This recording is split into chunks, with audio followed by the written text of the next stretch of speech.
سر یہ ایک ہی سوال ہے، 3 سوال ہیں بیسیکلی. نبی صلی اللہ علیہ وسلم کے ایک تو ذات فرماتے نبی صلی اللہ علیہ وسلم کے دور میں ختنے کیسے ہوتے تھے؟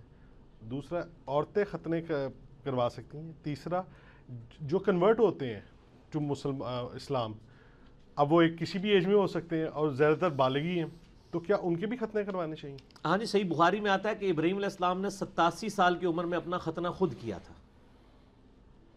اور تیشے کے ساتھ. ٹھیک ہے نا جی، یعنی لکڑی کاٹنے والا جو ہوتا ہے نا اس کا یعنی وہ بلیڈ.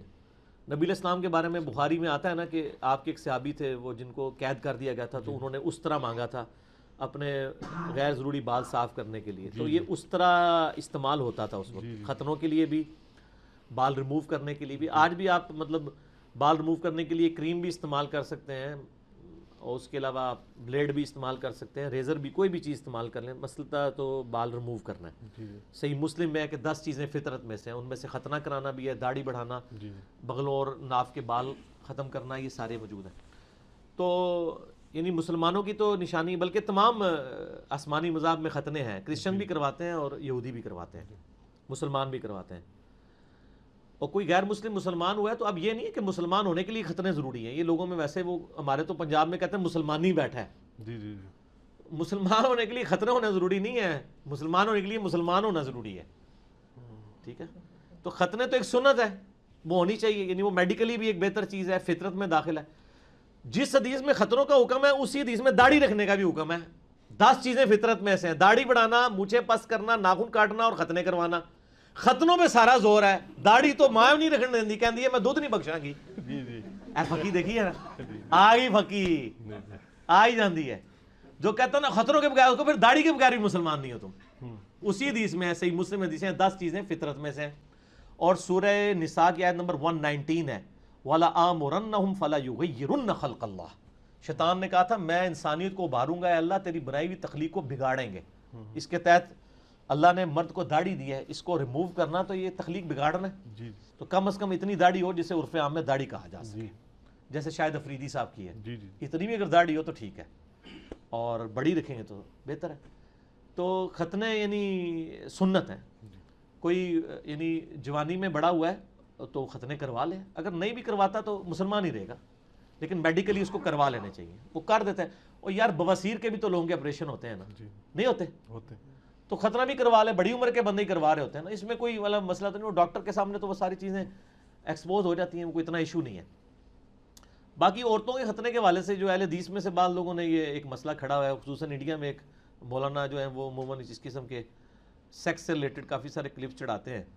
انہوں نے عورتوں کے ختنے کے اوپر بھی ایک کلپ چڑھایا ہوا ہے، تو وہ روایت ہی جعلی ہے جی. ابو داؤد کی وہ روایت بہت کمزور ہے عورتوں کے ختنوں والی. تو عورتوں کے ختنے اسلام میں کوئی نہیں ہے جی، وہ روایت ہی جب کمزور ہے. امام ابو داؤد نے بھی اس پہ کمنٹس کیے ہیں.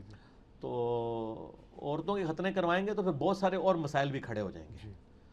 یعنی وہ عورت جو ہے وہ کنواری ہے یا شادی شدہ ہے، اس کے فرق کے پوائنٹ آف ویو سے بھی بڑے ایشوز کھڑے ہو جائیں گے. اس لیے عورتوں کے ختنے نہیں کروانے چاہیے. عرب میں اگرچہ کرواتے ہیں لوگ، یعنی ایک ٹریڈیشنل ہے، تو وہ ایک ٹریڈیشن کے طور پہ وہ ان کا چل رہا ہے، باقی اس کا کوئی دین کے ساتھ کوئی تعلق نہیں. وہ جو ابو داؤد سے حدیث پیش کرتے ہیں وہ کمزور ہے، اس لیے مسلمانوں میں عموماً یہ کنسیپٹ کوئی نہیں ہے. عرب میں چاند ایک اپنا ان کا ایک ذاتی شغف ہے تو وہ چل رہا ہے. ایون امریکہ کے اندر، یورپ میں جب بچے پیدا ہوتے ہیں وہ پیدا ہوتے ہی ختنے کر دیتے ہیں.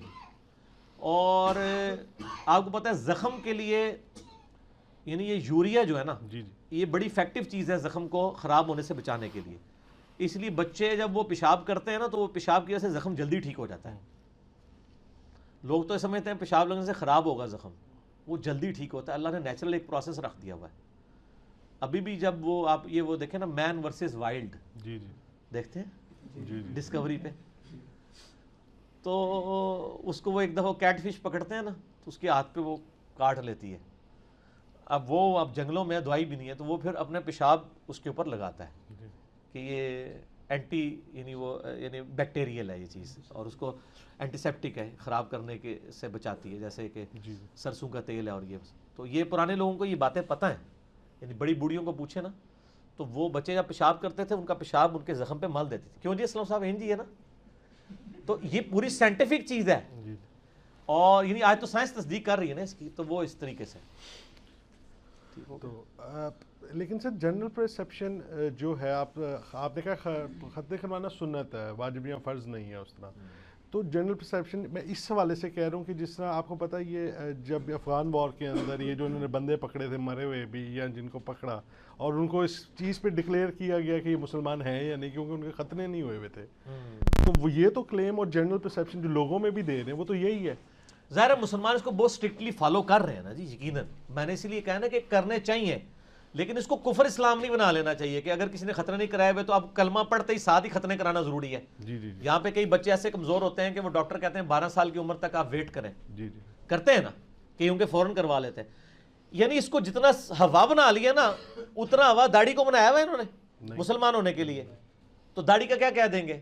وہ کہیں گے ایک رکن ہے نا، اس سے کفر اسلام تو نہیں ہو جائے گا، ختنوں سے بھی کفر اسلام تو نہیں ہو جائے گا. جی باقی کروانے چاہیے، وہ ظاہر ہے پکڑے گئے سر، ختنوں والے بھی اگر پکڑے جائیں تو جو اتنے یعنی اسلام کے خلاف سازشیں کر رہے ہیں ان کو یہ نہیں پتا کہ ختنے کرا کے بھی کوئی مولوی چھوڑ دینا آپ کے اندر. جی یہ بھی تو ٹاپ مطلب ایک پاسبلٹی ہے نا. یہود و نصارہ کے جو ایجنٹ ہیں وہ تو یہود و نصارہ تو خود بھی ختنے کرواتے ہیں، وہ تو داڑھی بھی رکھوا لیتے ہیں، اور یہ اکثر یعنی جو بھی حق کی آواز اٹھتی ہے اس کو فوراً یہود و نصارہ کے ایجنٹ یہ کہنا شروع کر دیتے ہیں.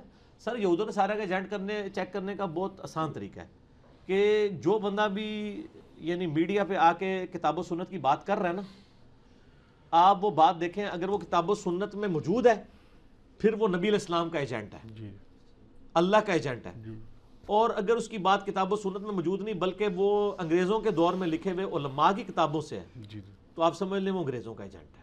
سر ٹھیک ہو گیا.